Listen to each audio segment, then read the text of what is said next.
So that is it. I am ready for work. I've had my breakfast and off I go.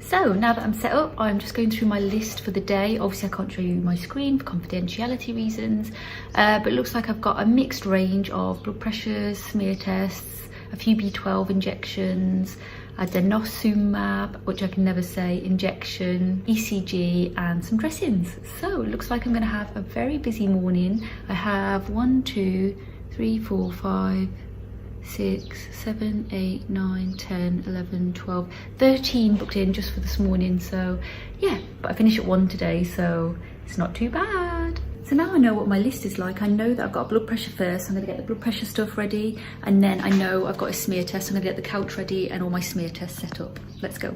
So now I'm gonna get all of my blood pressure things ready for my first patient as well. This is the Mercury, the old Mercury style blood pressure machine. I have my own stethoscope from my 2nd year of nursing. This is mine. Has my name on it somewhere. Ta-da! I'm just gonna wash everything down before my patient comes. Clinell wipe. Other wipes are available. You put Clinell wipe for each piece of equipment, just so you know it's all clean.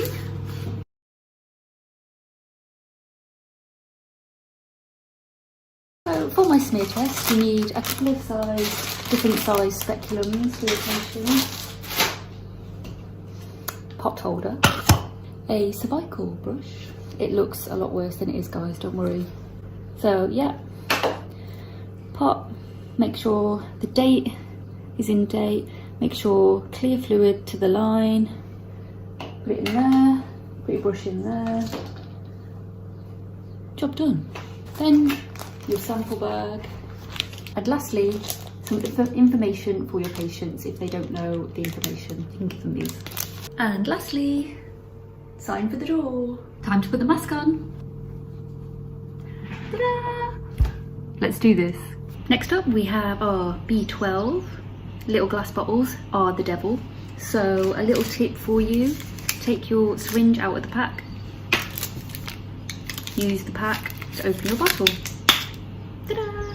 So I have drawn it up and ready to give to my patient. So I overran a little bit this morning, so I missed my tea break. However, I did have a gap between patients, so I've grabbed my tea. And yeah, I'm gonna have a quick tea and then I'm on to my ECG next. Next up we have our ECG. I've got the bed ready. ECG machine.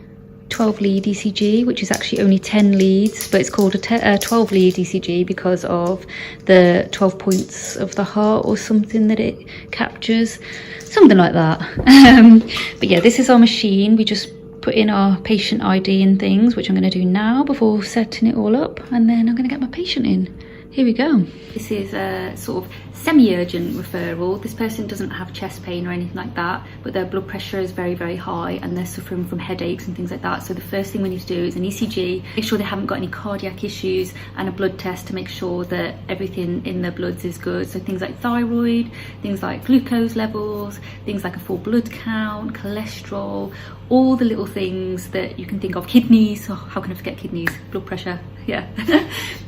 All of those little things. So they'll have a full MOT and just make sure that there's nothing underlying causing this really high blood pressure and these headaches, which is never a good sign, but yeah, fingers crossed. So that is ECG done. It was all clear. Good to know. It was all normal. So yeah, happy with that. Didn't have to get doctors involved or anything. So pretty simple. If you notice anything on an ECG, you always get the doctor in to check the patient over and make sure that there's nothing acute happening. Now I have my final patient of the day, which is a wound dressing. I've had a couple of leg ulcers today to do. So yeah, I'm gonna get set up for that. So this is our dressing cupboard. It's got this measuring guide if you're going to be measuring legs for hosiery. We have this guide, wound types, what to put on it, and leg ulcer pathway.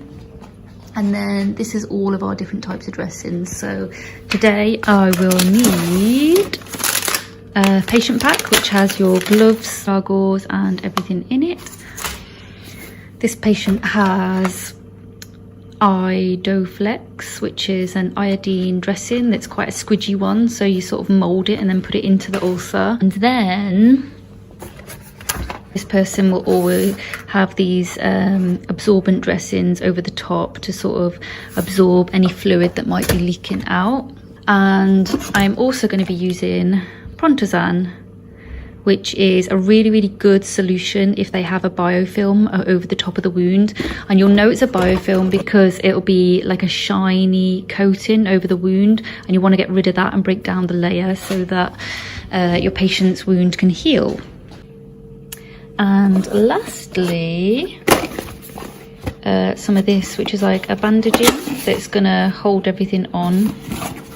This is, hang on, this sort of bandaging, and that's just going to hold everything on nicely. It's like a tubey grip type of thing. And so this is it. This is me set up. I've got my patient pack, which is my sterile field, Idoflex. Firstly, I'm going to put this on, bit of Prontozan, absorbent dressing, and then that to hold it all on. And Bob's your uncle. And I do have a small confession to make. I'm actually doing this video after my patient has left because I obviously have not got time between patients to do these videos. So this time I've done the patient first, but this is literally all of the setup that I used for my patient. And yeah, they are done and they are gone. And finally, last job of the day, final clear up. Here we go.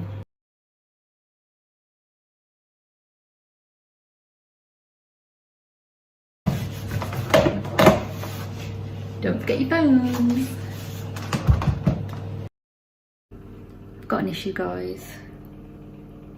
My ECG machine won't turn off.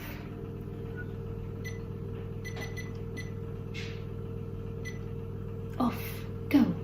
Normally it just turns black when you do that. Nothing. Oops.